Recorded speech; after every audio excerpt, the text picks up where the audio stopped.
Turning your work in crochet might not seem like it's very important how you do it, but it does make a difference. Be consistent. So as you're working towards the end of your row, in this case in single crochet, you get that last stitch, make your turning chain,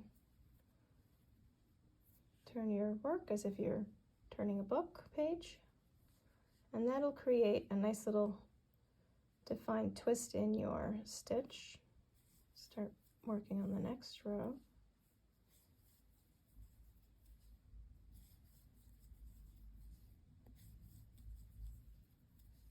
So again, it doesn't matter if you turn it from right to left or left to right. It is important that you stay consistent. If you turn it from right to left, as if you were turning the page of a book, you are going to get a nice little defined end to your row. Makes it a little easier to see that last stitch. And again, just always do it in the same direction, and that'll make your edges nice and neat and much easier to seam together.